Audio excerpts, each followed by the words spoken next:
Congressman Paul, you voted against the war. Why are all your fellow Republicans up here wrong? That's a very good question, and you might ask the question, why are 70% of the American people now wanting us out of there, and why did the Republicans do so poorly last year? So I would suggest that we should look at foreign policy. I'm suggesting very strongly that we should have a foreign policy of non-intervention, the traditional American foreign policy and the Republican foreign policy. Throughout the 20th century, the Republican Party benefited from a non-interventionist foreign policy. Think of how Eisenhower came in to stop the Korean War. Think of how Nixon was elected to stop the mess in Vietnam. How did we win the election in the year 2000? We talked about a humble foreign policy, no nation building, don't police the world. That is a conservative, it's a Republican, it's a pro-American, it follows the Founding Fathers, and besides, it follows the Constitution. I tried very hard to solve this problem before we went to war by saying, declare war if you want to go to war, fight it and win it, but don't get into it for political reasons or to enforce UN resolutions or pretend the Iraqis were a national threat to us. It's time. Let me ask you a question regarding immigration. One of our prized guests here today, Governor Schwarzenegger, looking this man in the eye, answer this question. I'm going to go down the line, starting with Governor Romney. Should we change our Constitution, which we believe is divinely inspired, to allow men like Mel Martinez, the chairman of your party, born in Cuba, great patriot senator from Florida, and Arnold Schwarzenegger to stand here some night? Congressman. I'm a no, because I am a strong supporter of the original intent. Oh, God. Okay. Congressman Paul, Pete from Rochester Hills, Michigan, wants to ask you this. If you were president, would you work to phase out the IRS? Immediately. That's what they call a softball. And you can only do that if you change our ideas about what the role of government ought to be. If you think the government has to take care of us from cradle to grave, and if you think our government should police the world and spend hundreds of billions of dollars on a foreign policy that we cannot manage, you can't get rid of the IRS. But if you want to lower taxes, and if you want the government to quit printing the money to come up with the shortfall and cause all the inflation, you have to change policy.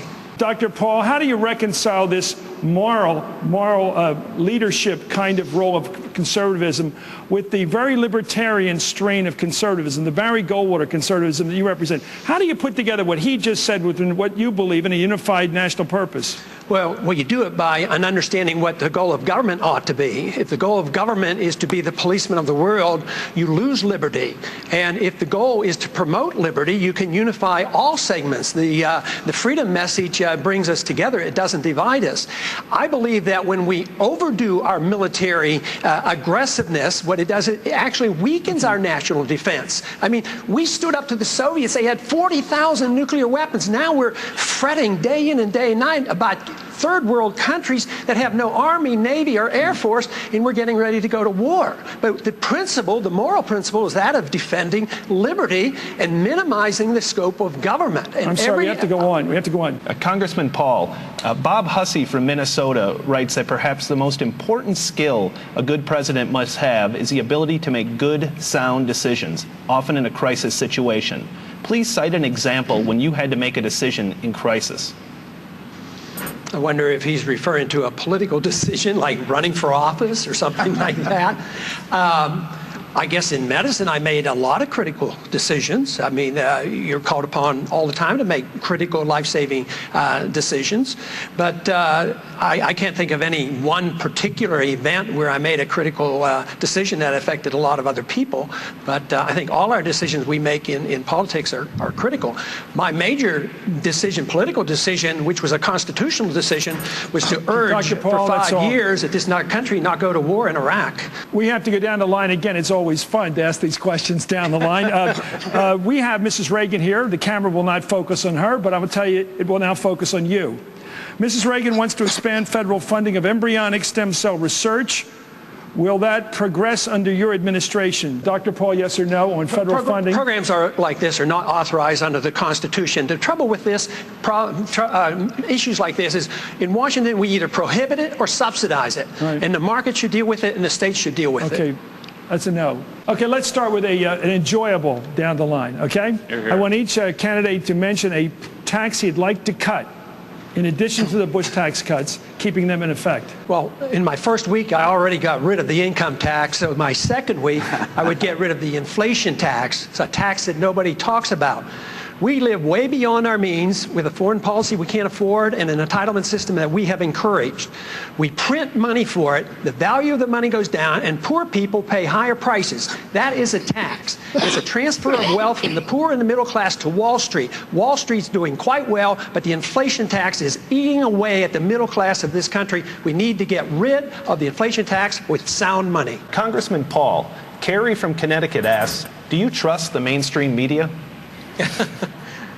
Some of them, but I trust the internet a lot more, and I trust the freedom of expression, and that's why we should never interfere with the internet. That's why I have never voted to regulate the internet, even when there's the temptation to put bad things on the internet. Regulation of bad and good on the internet should be done differently. But no, there's every reason to believe that we have enough freedom in this country to have freedom of expression, and that's what is important. And whether or not we trust the mainstream or not, I think you pick and choose. There's some friends and some aren't so friendly. Thank you, Doctor. It's time. Would it be good for America to have Bill Clinton back living in the White House? I am known for sticking to principle and not flip-flopping. I voted to impeach him, so hardly do I want him back in the White House. How will you be different in any way from President George W. Bush? I certainly would continue on my earlier theme that foreign policy needs to be changed. Mr. Republican Robert Taft, we have a statute of him in Washington. He advocated the same foreign policy that I advocate. I would work very hard to protect the privacy of American citizens, being very, very cautious about warrantless searches, and I would guarantee that I would never abuse habeas corpus.